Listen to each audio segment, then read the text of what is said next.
Colombia is facing a very bad period in its history. The social and political fiber of this Latin American country is under a great deal of stress.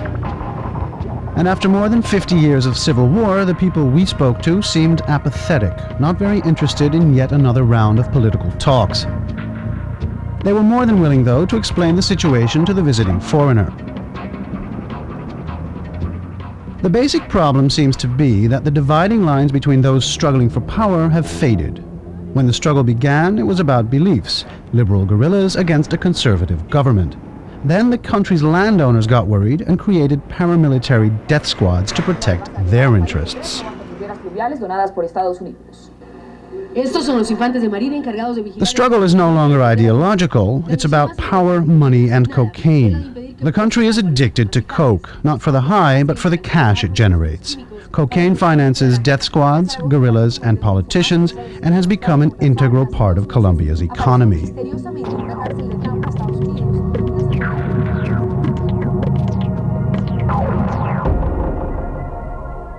Of course, there's not only drug traffickers to worry about. If you have any money at all, you could also be kidnapped or murdered for ransom.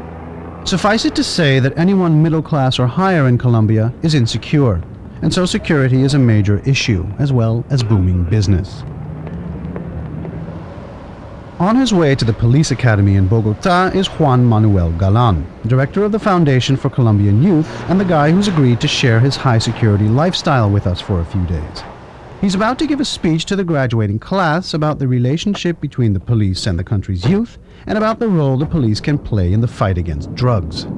There's been a revolution within the police during the last decade, and now the police is one of the most popular institutions and respected institutions among the youth.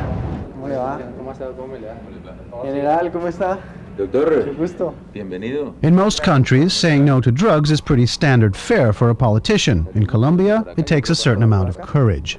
No one realizes this more clearly than Juan Manuel. His father was a politician who spoke out against the status quo and was assassinated in 1989 by a drug lord for it. Juan Manuel has not only chosen to remain in Colombia, but even to follow in his father's footsteps. Muy buenas tardes a todas y a todos. Pero hay miles de héroes policías en Colombia, en muchas regiones, que día a día con su quehacer. You'd think you'd be pretty safe at a police academy, but apparently in Colombia you can't be sure enough. So wherever he goes, Juan Manuel brings his own men. We'll be seeing plenty of these guys over the next few days.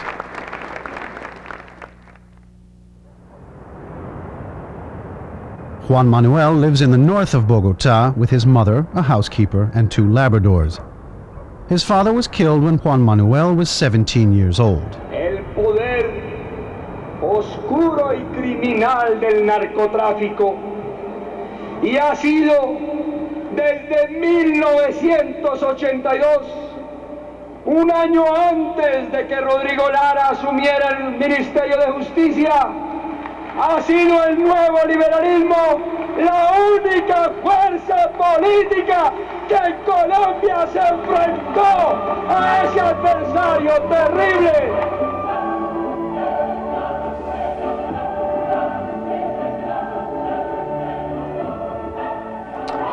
From time to time, when I miss him, I like to see him on video, alive. It's very good, the video, because you can see how he looks like alive.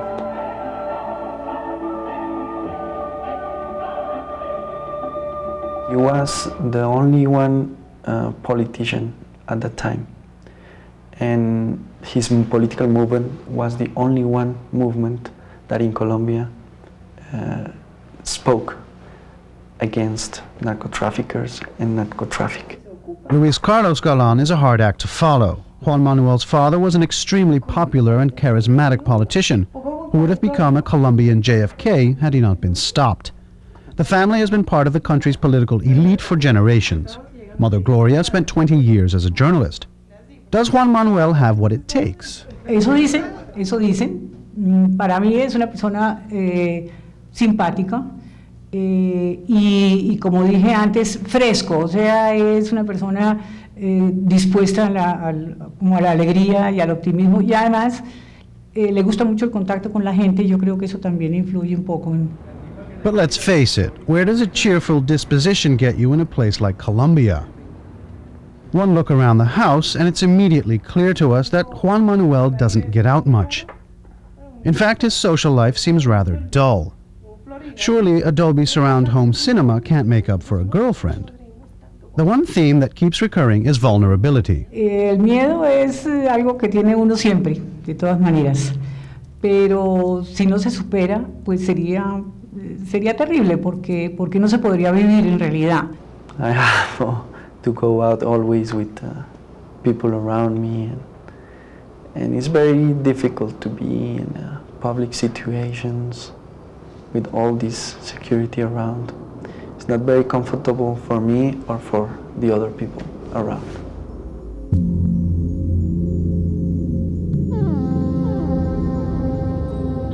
You wouldn't know it to drive through town at night, but Bogotá is filling up very quickly as people flee the countryside. Which is exactly why the city streets are so eerily empty at night. The Civil War is partly to blame, but now that US helicopters are spraying the countryside with chemicals, things have got worse. The idea, of course, is to spray the drug fields, but other crops get wiped out in the process. The farmers who lose their means to a living flood the cities, moving to the slums where they end up turning to crime. Those who can leave the country, the middle and upper classes, are doing so at a rate of 1,000 people a day. Colombia is basically being drained of its economic and cultural elite. And with Miami so close, what's to keep you in Bogotá?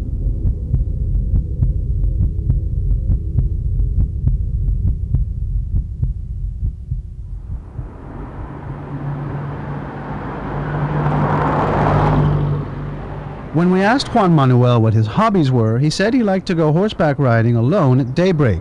Of course, by now we knew what alone meant.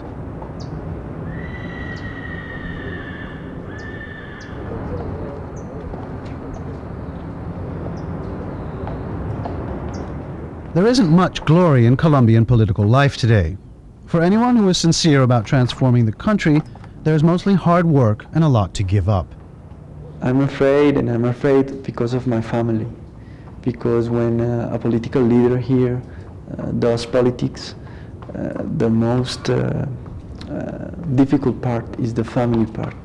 For the family it's very difficult and very fearful. But I think someone has to do it, and we have a lot of responsibility in this country to fight against these problems.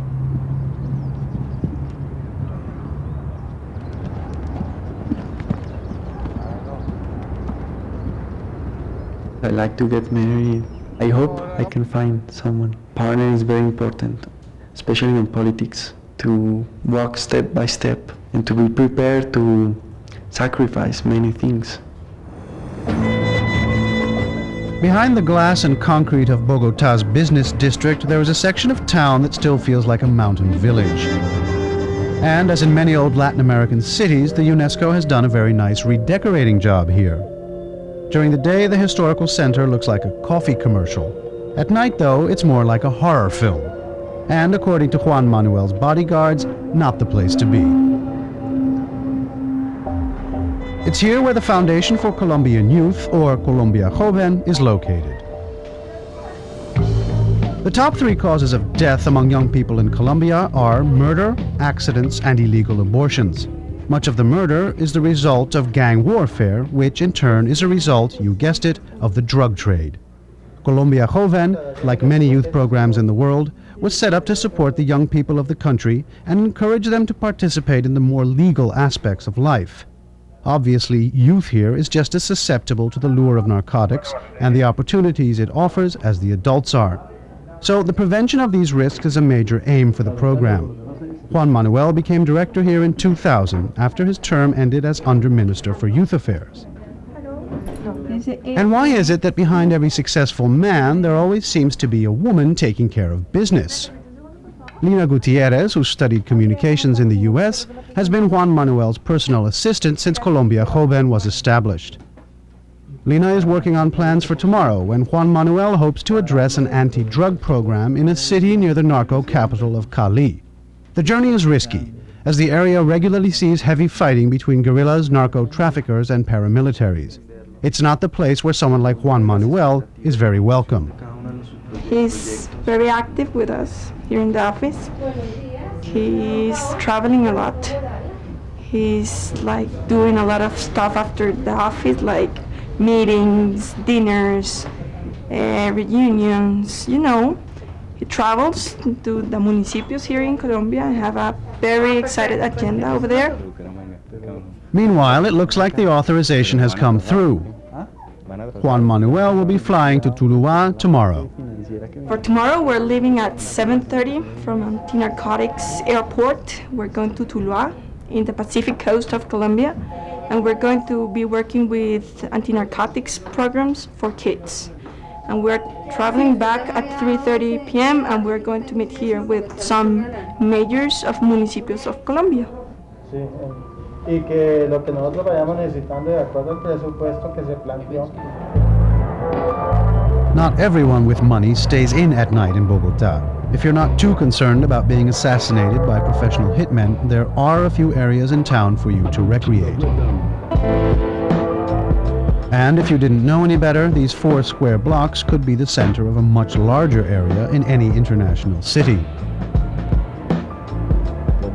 So while Juan Manuel sits at home with Mama, we go out for a drink under the vigilant eye of some of the city's best security services. And we come to the conclusion that there are 3 kinds of rich Colombians: those who flee, those who stay and enjoy, and those who stay and live in a constant state of fear.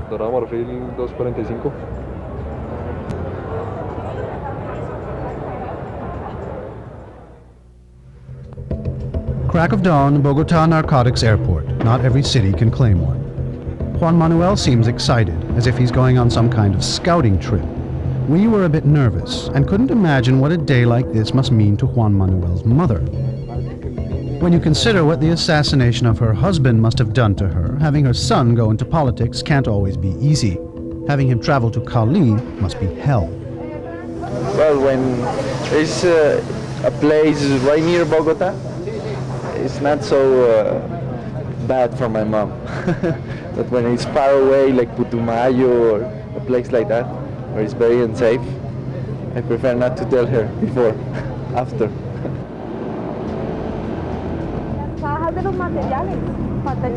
We're starting now, we're leaving.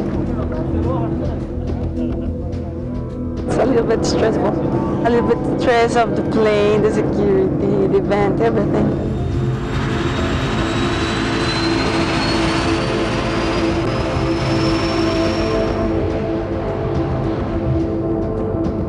Lina can worry about the schedule and the police can worry about security. Juan Manuel can worry about being a politician. Having not really seen him in action yet, we wondered if he was up to the job. He obviously knew firsthand what it meant to be in politics in this country and the kind of risks that involved.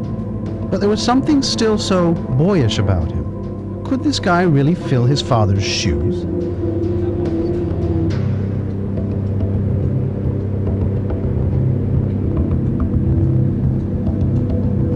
When I visit Colombia, many regions of Colombia, they are always telling me, well, are you planning to get elected for Congress or for something? Congressmen in this country are threatened by many forces, by the guerrilla, by the paramilitary, by the narco-traffickers. So it's very dangerous to go to a region, speak in public. You have to be prepared to face many dangers. It's hot. Capitán, ¿cómo está? ¿Cómo le va? Bienvenido. ¿Cómo está? Teniente, ¿cómo está? From here on, in the interest of security, everything seems to be up to the ever-present authorities. Juan Manuel pretty much does what he's told. Instead of driving to the stadium, we'll continue our journey by air first, on the anti-narco helicopter, a relic of the Vietnam War bestowed upon the country by the USA.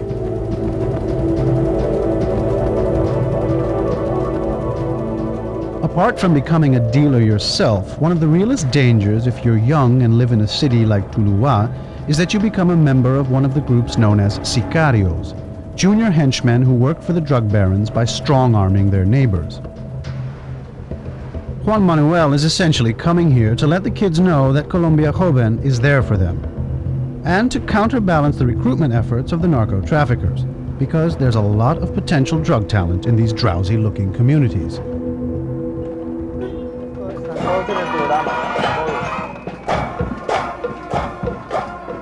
Como ustedes saben, la violencia entre los jóvenes es un problema que vivimos a diario.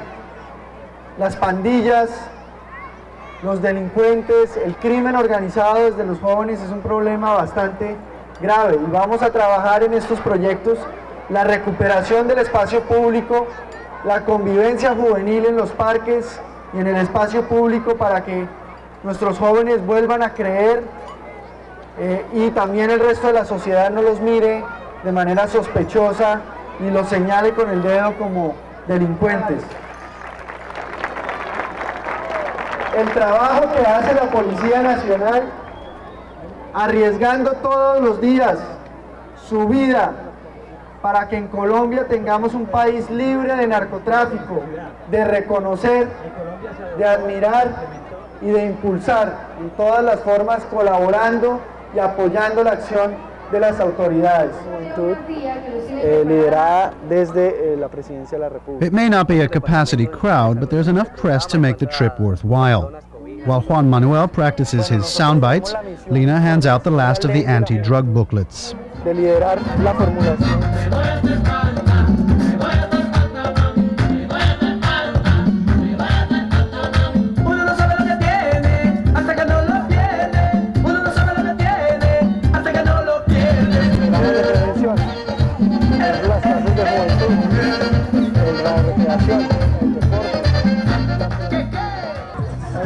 Now that the official part of the day is over, the authorities would very much like Juan Manuel to leave the area.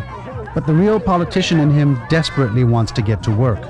His work is kids, and it's a pleasure to finally see him in his element.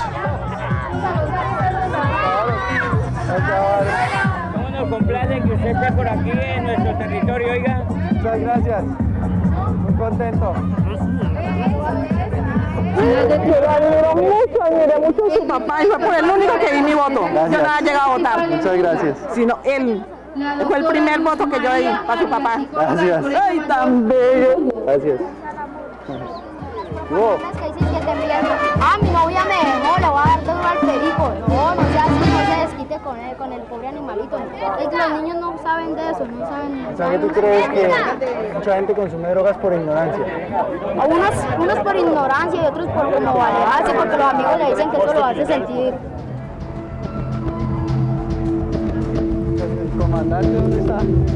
And now it really is time to go, but not without an armed escort.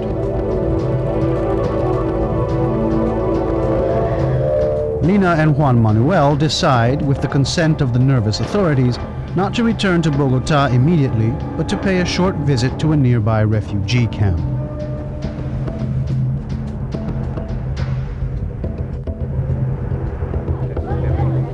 The camp is run by the Red Cross together with the police and houses a few hundred families, most of them without fathers.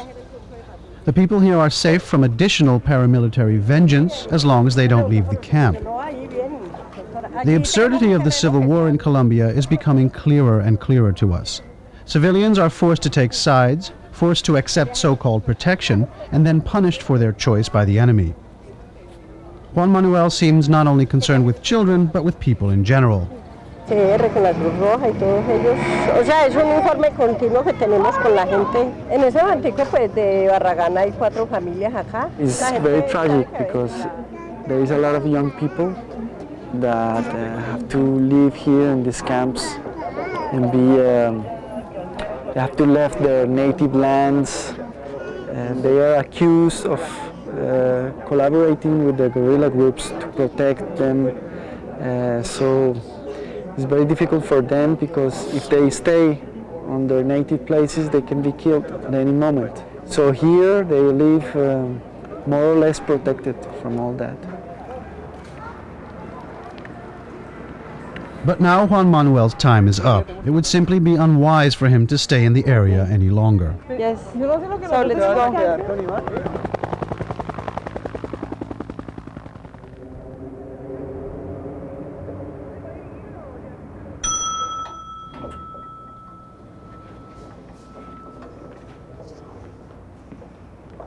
El beso. And so another day comes to an end, and Juan Manuel Galan returns to Bogota, not to go out with friends for a drink or to see the newest Tom Hanks movie on the big screen, but to remain in the safety of his home, because you never know. It's always difficult, especially at night. At night it's quite dangerous to go out and to be vulnerable to any kind of thing that could happen. I hope it will be a day, someday, that I can go out easily without anybody around me, with my friends, with a girlfriend or somebody from my family, to go around the city, do whatever I like to do. Yeah, I hope that will happen one day. A hope that obviously is shared by many people. You'd have to be very naive, though, to expect anything too soon. On our last night in town, a cynical journalist said that the Colombian problem was next on the international agenda and that it would be dealt with as soon as the situation in the Middle East was solved. As far as Juan Manuel is concerned, only questions remain. Will he boldly follow in his father's footsteps, a valiant commander in the war of drugs? Or will he choose caution, if only to spare his mother a second victim in the family?